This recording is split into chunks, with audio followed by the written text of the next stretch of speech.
All right, for this first example, I'm going to go ahead and find the arc length. Well, in this example, we're looking for theta. We're going to write our answer in both degrees and in radians. So when I look at this circle, right now, I see the number 8. And 8 represents the radius because it comes from the center of the circle and it hits the circle, which means I can now find the circumference, which is part of the formula that we use for the arc length.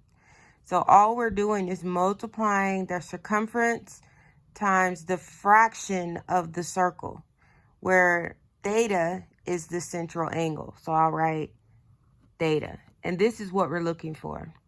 So whatever the arc length is, which in this example they gave us, the arc from A to B is 4 pi. We'll put that on this side because it is the arc length.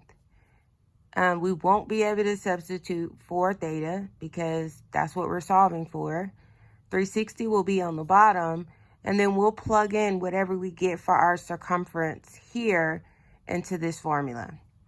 So circumference, you just multiply 2 times pi times r. Well, my r is 8, and so if I put 8 in here, 8 times 2 is 16 pi. And so that my work is not rounded early in the process, you always write this in terms of pi.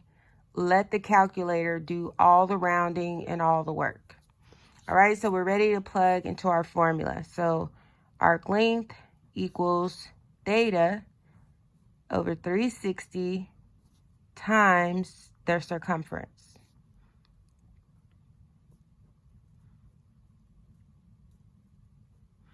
All right, the arc length they gave me was 4 pi. So I plug that in here.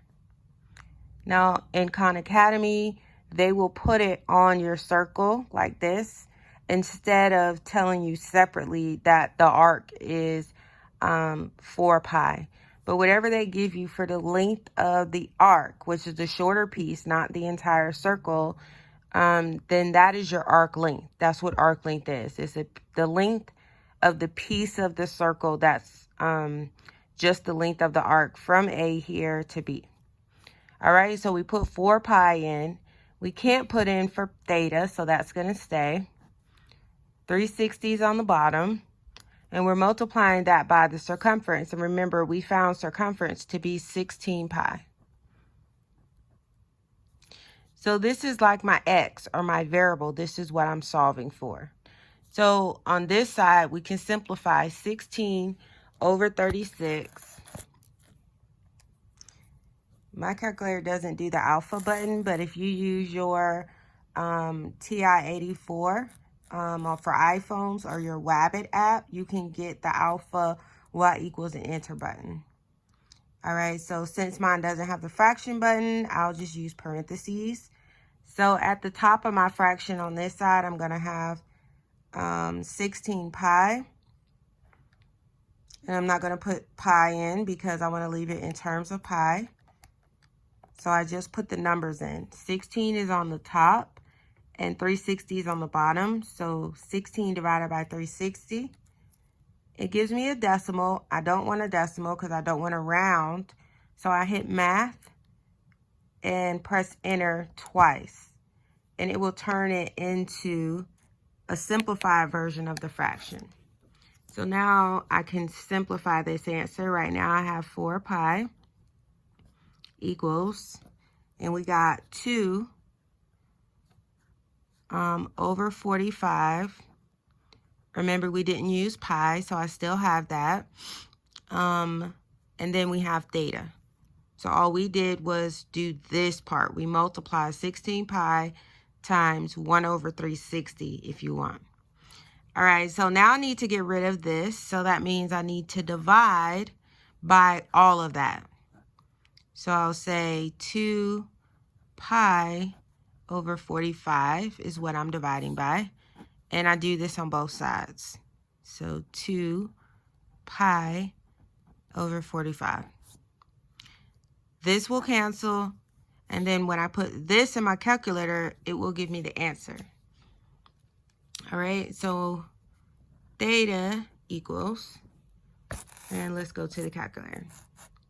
So I am going to put the pi's in because they should cancel. So I have 4, I'm sorry, I need parentheses. So 4 times, if you press your second button and then look right underneath your clear button on your up caret key, there's your pi. So I'll put him in.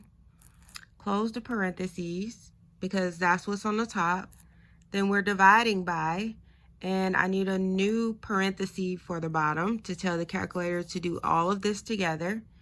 So 2, I need my pi again, and that is divided by, 45.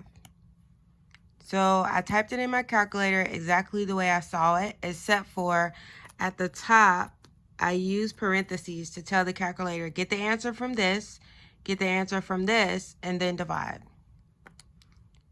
So I got a whole number, which means I don't need to write in terms of, I don't need a fraction button. So this is the answer in degrees. But in Khan Academy, you'll have to do the same thing, and you'll have to present your answer in radians. So you can do it in degrees first, and then you can just change this answer to radians. So since I have degrees, I use the formula that starts with degrees, and I'm just going to multiply it by pi over 180 from my last video.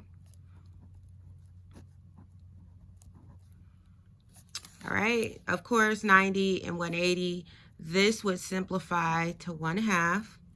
So in radians, this would be pi over 2.